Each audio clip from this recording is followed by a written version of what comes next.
네, 오늘 하나님이 우리에게 주신 말씀은 사도행전 13장 43절부터 46절까지의 말씀입니다.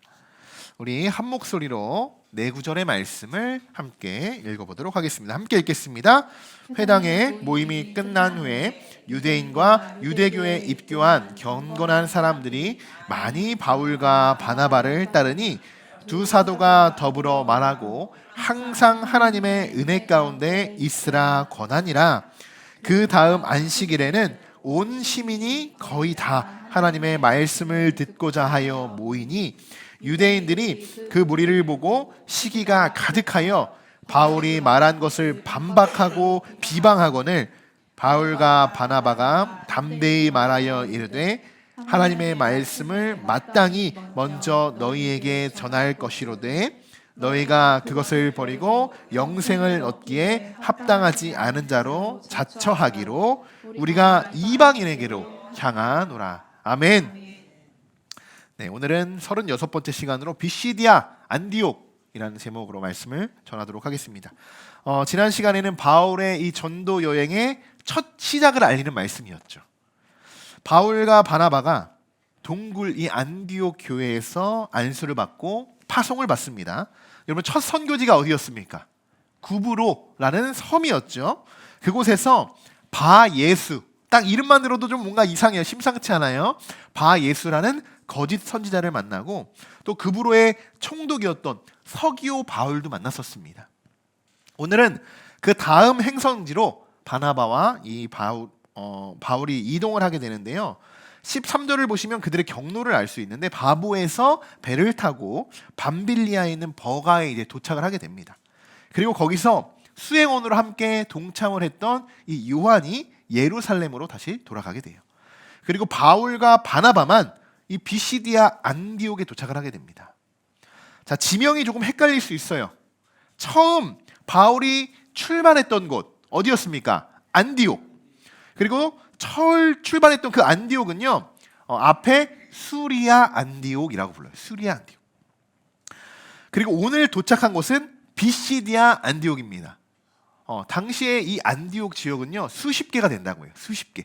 그래서 그 앞에 조금의 지명을 따서 어떤 안디옥 이렇게 해서 지명들이 불려진다고 합니다. 그러니까 이 두 개, 이 수리아 안디옥 그리고 이 비시디아 안디옥은 전혀 다른 곳이라는 거예요. 전혀 다른 곳. 자, 오늘은 비시디아 안디옥에서 또 어떤 일들이 벌어지게 되는지를 오늘 살펴보고자 합니다.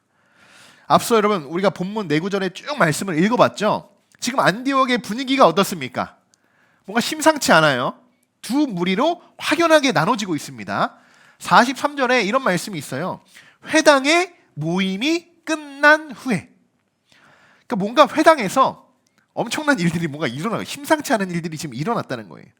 모임이 끝난 후에 바울을 따르는 무리들이 있었고 또 바울과 그 믿는 무리들을 이 반박하고 비방하는 무리들이 있었다는 겁니다. 회당에서 도대체 무슨 일이 일어났었던 걸까요? 오늘 우리가 읽은 이 네 구절의 본문 말씀은요, 오늘 말씀의 결론이에요.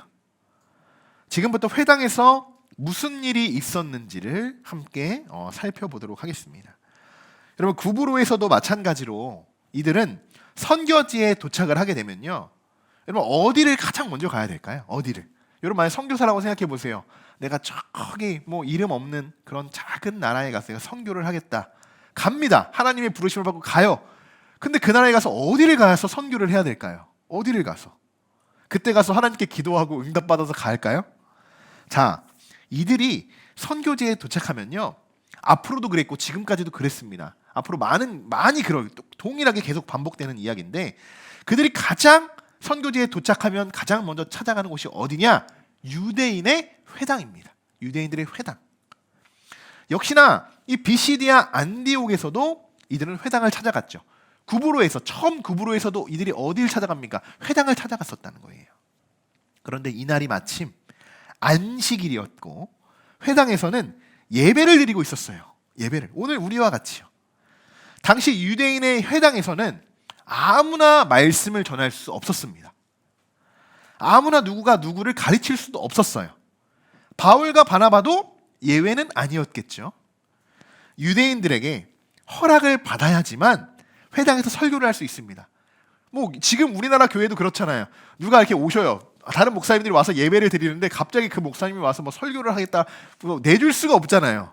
목사님의 허락과 또 담임 목사님, 성도들의 뭐 다 동의가 있어야 그 말씀자가 세워지는 것처럼 당시에도 그랬다는 거예요. 자, 당시 이 유대인의 회당에서는요, 어떻게 예배가 진행되었는지 여러분 궁금하시지 않아요? 그들도 뭔가 예배를 드렸으니까. 우리도 예배 순서처럼 이렇게 쭉 나와 있잖아요. 이렇게 예배를 드리고 있는데 그 당시에도 예배 폼이 있었다는 거예요. 이렇습니다. 맨 처음에 쉐마의 말씀이 선포돼요. 신명기 6장 4절에 근거된 말씀이죠. 그리고 그 뒤에 유대인들의 특정한 기도가 드려집니다. 그리고 나서 율법을 낭독합니다. 이 율법은 어떤 거예요? 토라, 모세 오경에 대한 말씀을 하나의 일부분을 낭독합니다. 그리고 나서 설교가 말씀이 선포가 됩니다. 이런 순서로 유대인의 회당에서 예배가 드려지고 있어요.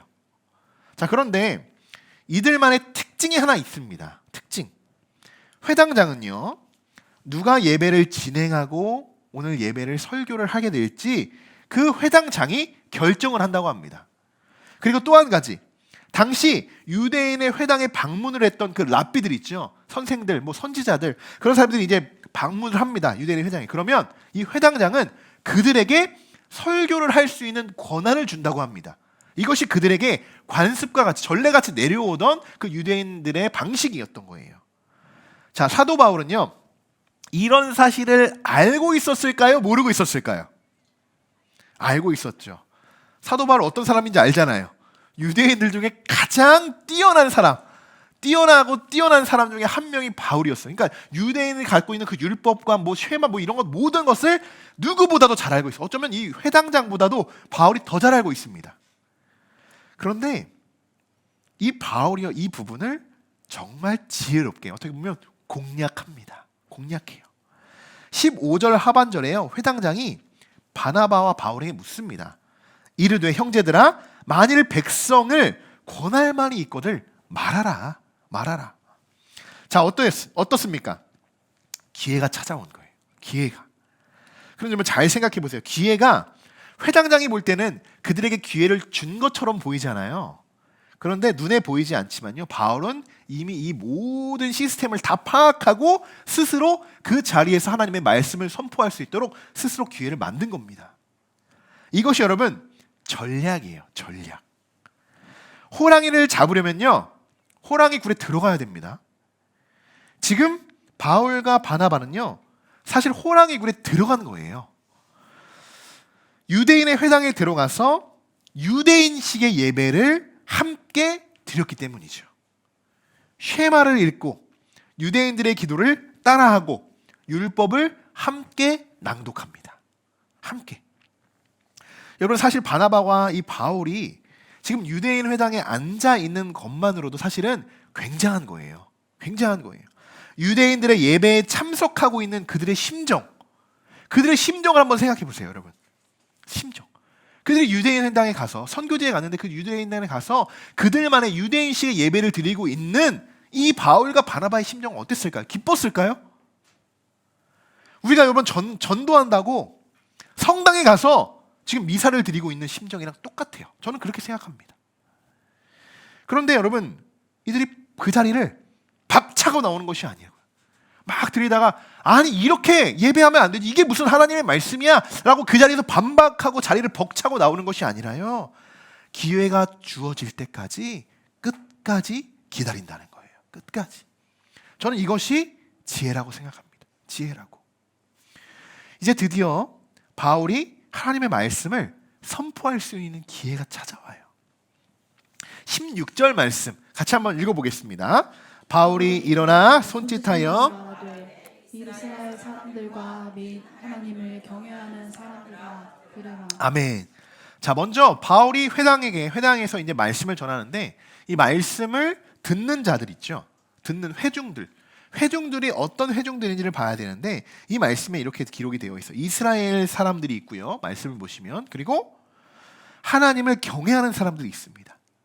이미 두 무리가 나눠져 있다는 거예요. 이 안에. 자, 이들이 누구냐? 이스라엘 사람들은 누구를 이야기하고 있는 걸까요? 유대인들, 정통 유대인들을 이야기하는 거예요. 정통 유대인들. 그리고 하나님을 경외한 사람들은 누구일까요? 이방인들을 이야기하는 겁니다. 그러니까 지금 이방인들이 그 중에서도 이 율법에 대해서 하나님을 좀 알고자 했던 사람들, 어떻게 보면 지금 유대인식으로 예배를 드리고 전도당한 사람들이 지금 유대인 회당에 모여서 함께 예배를 드리고 있다라는 것입니다. 자, 안식일에 유대인들과 이방인들이 회당에 모여서 유대인식의 예배를 지금 드리고 있다는 거예요. 지금부터 바울이 이 두 무리들을 대상으로 말씀을 선포합니다. 17절부터 41절까지가 바울의 설교가 기록이 되어 있어요. 굉장히 길죠. 이 부분을 바울의 3대 설교 중 하나라고 이야기합니다. 또 우리가 알 수 있는 사실, 이것으로 알 수 있는 사실은 바울은 오늘은 3대 설교 중에 하나이기 때문에 모든 설교의 내용들이 정확히 뭔가 기록이 되어 나와요. 다 누가가 기록을 하고 있습니다. 어떻게 어떤 구조로 설교를 하고 있는가. 그런데 이미 구브로에서도, 그리고 앞으로 이제 바울이 이동하여서 또 회당에서 누군가에게 말씀을 전할 때는 모든 내용들이 기록되어 있지 않아요. 그러니까 오늘 이 말씀을 중심으로 기초하여서 사도 바울은 어디서도 이러한 말씀으로 가지고 어디서든 누구에게 전도를 했다, 말씀을 선포했다라는 것을 우리가 앞으로 계속 사도바인전의 말씀을 우리가 묵상하면서 이 부분을 기억해야 됩니다. 자, 그럼 어떤 내용들인지 이 말씀을 아마 전하면 오늘 다 끝나지가 않아요. 그렇기 때문에 제가 자세한 내용들 17절부터 41절까지 여러분들이 집에 가셔서 꼭 한번 읽어보셨으면 좋겠고요. 바울이 어떤 말씀을 전하는지 제가 키워드들만 한번 쭉 정리를 했어요. 자, 한번 볼까요? 맨 처음에 이스라엘의 백성을 택하신 말씀이 나옵니다. 13절에요. 그리고 17절에 출애굽에 대한 말씀이 나오고요. 그리고 18절에 광야, 19절에는 가나안, 20절에는 사사시대, 그리고 21절과 22절에는 왕국시대가 나옵니다. 사울과 다윗을 언급해요. 그리고 나서 23절에 누가 나옵니까? 예수 그리스도. 하나님의 약속대로 예수 그리스도가 이 땅에 나십니다라는 것을 이 사도 바울이 선포하고 있어요. 자, 그 다음에 어디로 이어지냐? 세례 요한, 24절에 세례 요한이 나오고요. 29절에 예수님의 죽음이 나옵니다. 예수님의 죽음, 십자가 사건이 나오죠. 그리고 30절에 어떤 말이냐? 부활. 빠질 수 없겠죠. 부활. 그리고 나서는 31절에 증인. 그리고 33편에는요. 시편의 말씀을 인용하면서 그들에게 천부적인 내용을 설명합니다. 그리고 결국 38절에 마지막에 무엇을 이야기하냐? 죄사함과 구원에 대한 이야기를 선포해요. 자, 한번 쭉 보죠. 이 단어들만 한번 쭉 보시면 어떻습니까? 성경 한 권을 쭉 보는 거와 다름이 없어요. 여러분 전도하실 때 막 구구절절히 막 이래요 막 뭐 할 말이 없어 막 내 이야기하고 막 이럴 필요가 없습니다. 이 키워드들만 기억하면 돼요. 어렵지 않죠. 뭐 많지 않아요. 10개 조금 넘는 키워드를 가지고 우리가 하나님 믿고 예수님 믿으면 어렸을 때부터 우리가 신앙생활하고 불과 한 3, 4년만 신앙생활해도요. 이 정도 내용은 알고 있죠. 어떻게 하나님이 택하시고 이 이스라엘 백성들이 있고, 그리고 그 중심에 누가 있습니까? 예수 그리스도가 있잖아요. 예수 그리스도의 전과 예수 그리스도의 후, 그리고 그 예수 그리스도를 믿고 우리가 죄사함을 받고 결국 구원받는다. 이 원리만 가지고 있으면요, 누군가에게도 이 예수님에 대해서 설명하고 구원에 대해서 설명하기가 훨씬 순조롭다라는 겁니다. 여러분 어때요? 바울의 설교를 쭉 내용을 보시면서 좀 이상한 점을 느끼시거나 빠진 내용이 있습니까? 없죠? 없어요. 우리가 볼 때, 제가 볼 때는 정말 박수 쳐주고 싶을 정도로 와, 어떻게 이렇게, 지금 사실 몇 구절 안 되잖아요. 17절에서 41절까지 되는 이 작은 분량에 이 많은 성경적인 내용들을 이렇게 다 기록하고 있을까? 그럼 저는 말씀을 준비하면서 키워드를 하나씩 작성하면서 와, 정말 너무나도 잘했다. 너무나도 잘했다. 박수를 쳤습니다. 저 혼자. 자, 그런데 참 신기한 게 있어요. 왜 이 설교를 듣고 아니 바울을 따르는 무리들이 생겨나고 왜 바울을 더 반박하는 무리들이 생겨났을까? 그것에 우리가 초점을 맞춰봐야겠죠. 여러분들은 어떤 부분 때문에 유대인들이 도대체 왜 잔뜩 화가 났다고 생각합니까? 여기 중에서 도대체 어떤 부분 때문에 유대인들이 도대체 왜 화가 났을까요? 왜? 네, 자, 지금부터 나는 말씀을 듣고 믿고 순종하는 성도인가? 아니면 말씀을 들었는데도 그 말씀에 대해서 내가 반박하는 성도인가? 자, 여러분 스스로 한번 말씀을 들으시면서 한번 쭉 점검해 보시기 바랍니다. 자, 먼저 유대인들의 가장 두드러진 특징이 있어요. 유대인 하면 뭐가 생각납니까? 이꼬르 율법. 율법이잖아요. 바울은 이 유대인들의 회당에서 말씀을 전하는데요. 이 부분을 건드리지 않을 수가 없었어요. 율법에 대해서. 왜냐하면 율법으로 구원 받을 수 있어요? 없잖아요. 하나님의 말씀은 구원의 말씀인데 그 율법으로 지금 뭉쳐있는 사람들에게 어쨌든 율법으로 구원을 받지 못합니다라는 것을 분명히 전해야 됩니다. 전해야 돼요. 아니라는 것, 아닌 건 아니라고 정확히 전해야겠죠. 39절 같이 한번 읽어보겠습니다. 또 모세의 율법으로 너희가 의롭다 하심을 얻지 못하던 모든 일에도 이 사람을 힘입어 믿는 자마다 의롭다 하심을 얻는 이것이라. 아멘. 이 선포는 정말 담대한 선포입니다. 정말 담대한 선포예요. 대단한 믿음이에요. 좀 전까지 회당의 예배에서 회당에서 함께 예배를 드렸죠. 거기서 여러분 뭘 했어요? 방금 전까지요. 함께 율법을 낭독했어요. 그런데 갑자기 바울이 율법으로는 구원받을 수 없어요 라고 지금 외칩니다. 그들에게. 여러분들이 사도신경을 만약에 우리가 고백합니다. 근데 제가 누군가 나와서 사도신경이 잘못되었습니다 라고 이야기하는 거랑 똑같은 상황인 거예요. 깜짝 놀라겠습니까? 안 놀라겠습니까? 우리가 예배 후에 주기도문을 하고 축도하고 하는데 뭔가 누군가 나와서 잘못된 거예요. 이런 방법이 아니에요. 그렇게 하시면 안 돼요 라고 하면 뒤집어지겠죠. 그 현장이요. 그런 상황인 겁니다. 그들에게 율법은 어떻게 보면 건드리지 않아야 되는 정말 위험한 핵폭탄 같은 걸 수도 있어요. 그런데 바울은 스쳐 지나가지 않고 도망가지 않고 피하지 않죠. 유대인 하면 율법인데 그 율법을 찌릅니다. 그 율법이 분명히 잘못됐다는 것을 분명히 밝히고 있다는 거예요. 자, 그러나 바울은 이 모든 일에도 이 사람을 힘입어 믿는 자, 이 사람이 누굽니까? 예수 그리스도. 예수 그리스도. 예수님을 힘입어 믿는 자마다 의롭다함을 얻을 것이라 라고 분명히 선포합니다. 여러분 우리도 이렇게 선포해야 되는 줄 믿습니다. 예수를 믿어야만 구원받을 수 있다 라는 것을 분명히 그들에게 전하고 있는 거예요. 자, 여러분 이 말씀 들으시면서 자, 제가 점검해 보자고 했죠. 여러분 이 말씀을 들으시면서 말씀을 듣고 믿는 성도이십니까? 아니면 율법으로 믿음을 반박하고 있는 성도이십니까? 오늘 우리가 이 부분을 꼭 한번 찝어보고 넘어가야 된다는 거예요. 꼭. 지금까지 안식일이라고 해서 회당에 모여서 열심히 예배를 드렸던 이 많은 사람들이요, 바울의 설교를 듣고 이 말씀을 듣고 회심하고 깨닫는 무리들이 있는 반면에 아직도 율법적인 잘못된 가치관에서 빠져가지고 헤어나오지 못하는 그러한 율법적인 사람들이 있다는 겁니다.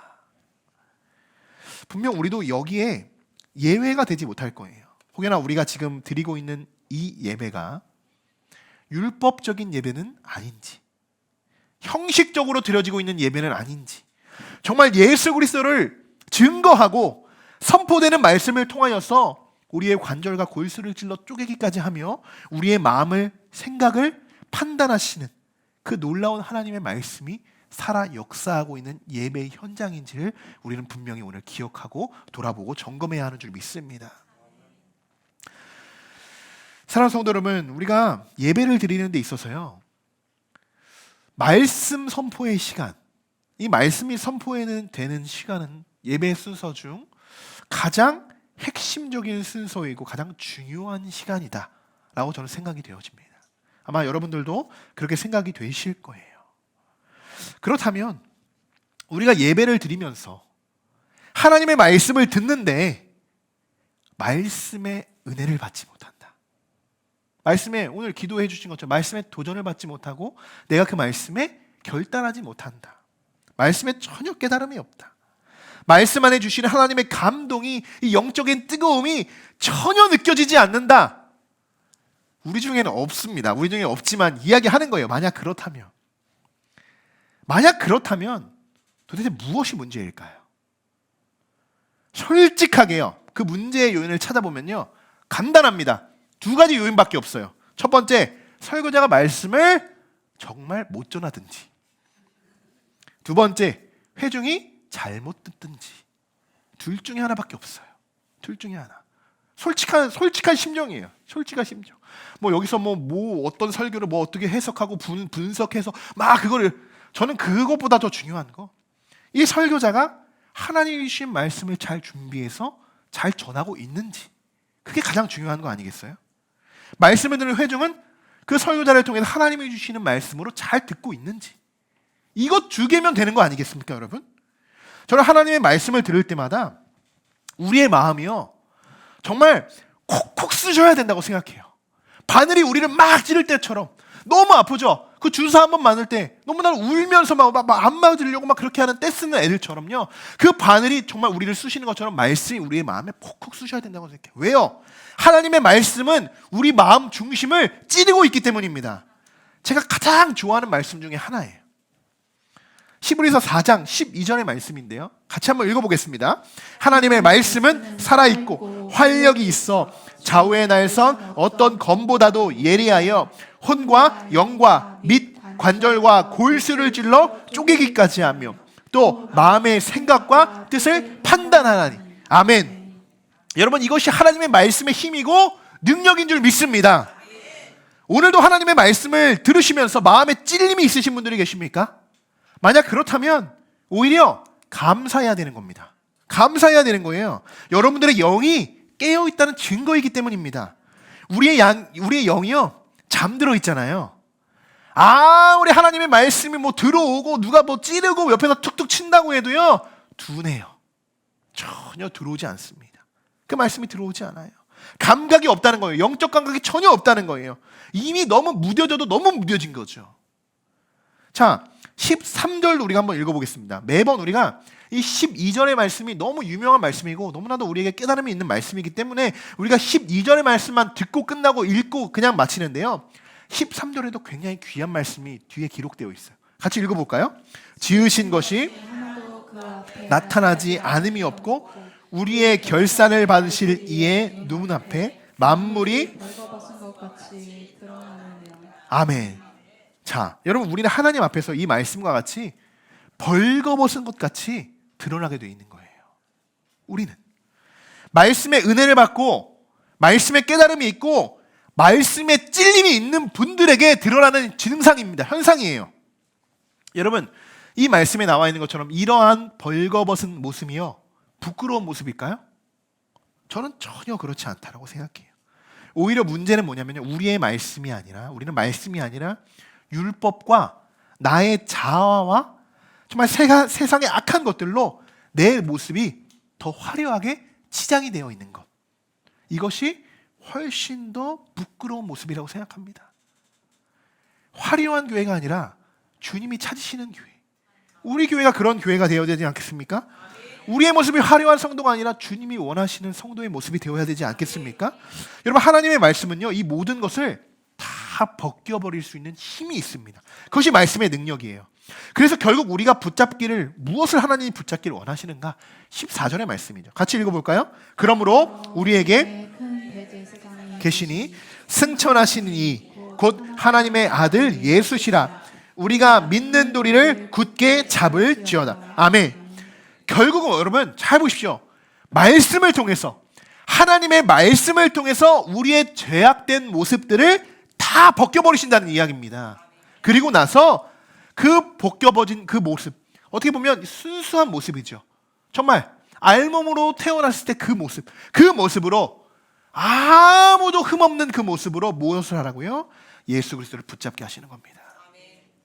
우리의 더러웠던 모습들, 우리가 왜 회개합니까? 왜 주님 앞에 울고 부르짖으며 하나님 우리를 용서해달라고 그렇게 극률하게 기도를 올려드립니까? 그것이 우리의 제약된 더러움들을 벗겨내는 작업입니다.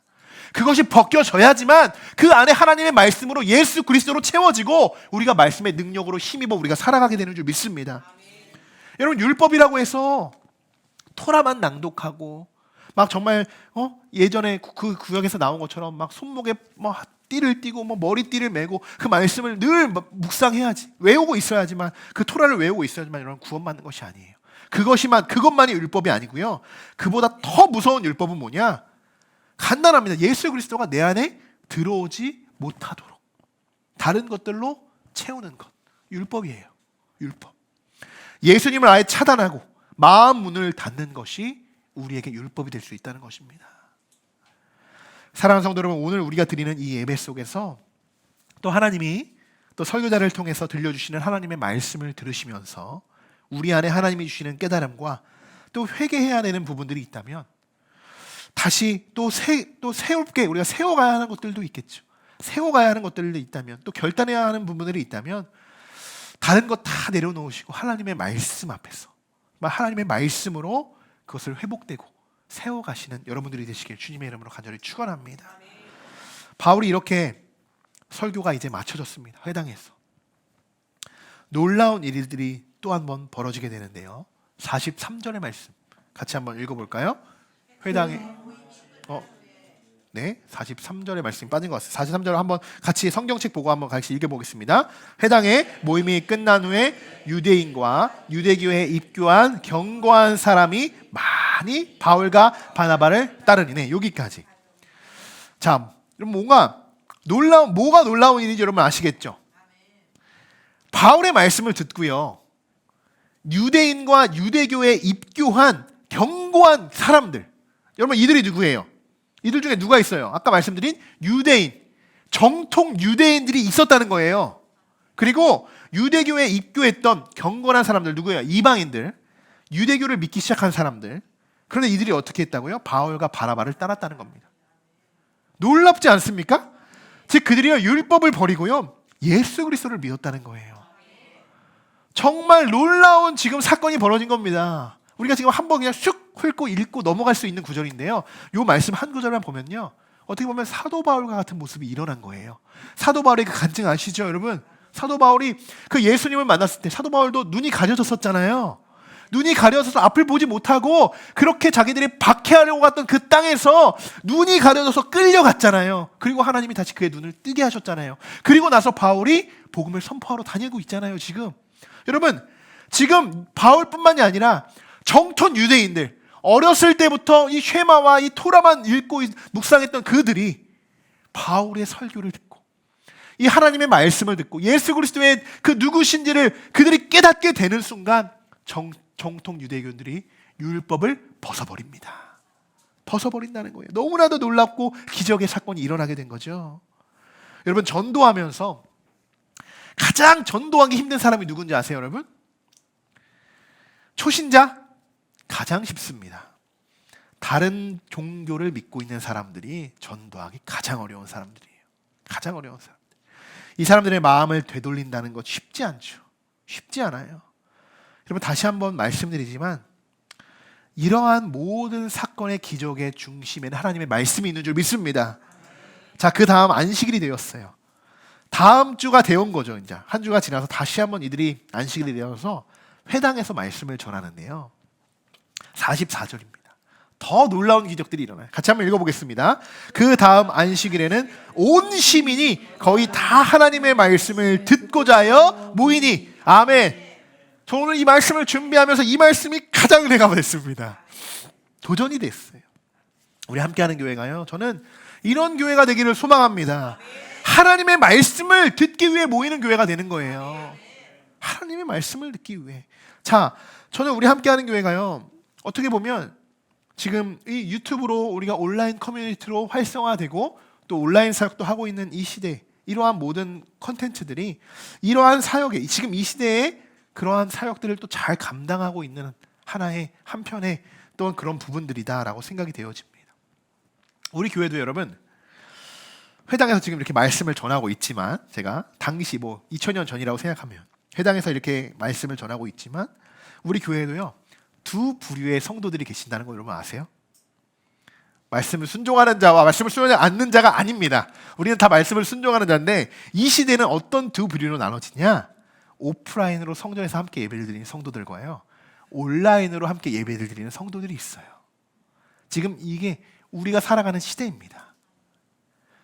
저는 우리 함께하는 교회, 제가 오늘 아침에도 보니까 354 네 분이 지금 함께하는 교회에 함께 이렇게 온라인으로 함께 성도부로 같이 말씀을 듣고 있어요. 말씀을 듣고 있다는 거예요. 저는 그분들도 다 우리 함께하는 교회의 성도라고 생각합니다. 바울이 회당에서 말씀을 전할 때요, 온 시민들이 다 회당으로 모여든 것처럼 우리 함께하는 교회도 하나님의 말씀을 듣기 위해서 성도들이 방문하고, 또 말씀뿐만이 아니라요, 저는 그 말씀을 중심으로 무조건 우리 교회가 세워져야겠지만 그 말씀을 뿐만 아니라 정말 이 안에서 성도들과 목회자의 또 행복한 교제, 그리고 제가 말씀드렸듯이 정말 성도들의 행복한 교제, 그리고 이 안에서 지쳐져 있었던 그 많은 영혼들이 회복될 수 있는 그런 교회로 우리 함께하는 교회가 세워지기를 소망합니다. 자, 이제 말씀을 마치고자 하는데요, 오늘 바울의 말씀을 듣고 회심했던 많은 유대인들과 이방인들이 있었어요. 그러나 그 무리들 바라보면서 한편으로는 또 시기하고 더 반박했던 무리들도 생겨났다는 겁니다. 사실 이거는 그렇습니다. 우리가 할 수 있는 데는 여기까지. 그들의 마음을 돌릴 수 있는 건 하나님밖에 없어요. 바울이 할 수 있는 최선이라고 생각합니다. 저는 여러분, 말씀을 듣고 깨닫고 또 도전받고 결단하고 새로운 삶을 살아가는 그러한 사람들이요, 하나님 앞에서 지혜로운 자인 줄 믿습니다. 결국은 말씀을 듣고 예수 그리스도를 믿는 자들만이 구원에 이르게 되는 거예요. 이제 바울과 바나바는요, 안디옥을 떠나서 또 새로운 개척지 이고니온이라는 곳으로 발걸음을 향하게 됩니다. 우리가 다음 시간에는 우리가 이고니온에 대해서 그 지역에서 또 어떠한 사건들이 있는지, 말씀이 전해지는지 살펴볼 텐데, 여러분, 이번 한 주 동안 우리가 걸어가는 그 모든 여정 가운데 때로는 바울과 같이, 때로는 바나바와 같이, 또 선교사로, 때로는 말씀을 전해 듣는 성도로서 언제나 우리가 말씀 안에 거하는 자들이 되길 소망합니다. 내가 바울과 바나바가 되어서 누군가에게 말씀을 전할 수 있는 그러한 자리가, 그러한 상황이 여건이 형성이 될지도 모릅니다. 그리고 때로는 누군가 성도들처럼, 그들의 앉아있는 회동들처럼 내가 하나님의 말씀을 듣는 입장이 될 수도 있어요. 이 두 가지는 우리에게 하나만 선택되는 것이 아니라 하나님이 우리에게 주신 지상 명령입니다. 전하라는 명령도 있고 하나님의 말씀을 듣고 순종하라는 명령도 있기 때문이에요. 이 두 가지를 우리가 한 주 동안 잘 실천하고 또 결단하면서 하나님 안에서 우리가 말씀 속에서 은혜 받고, 말씀으로 정말 찔림이 있다면 그 찔림, 어떤 찔림이라고요? 좋은 찔림입니다. 내가 영적으로 깨어져 있다는 증거이기도 해요. 그 찔림을 기쁨으로 변화시키는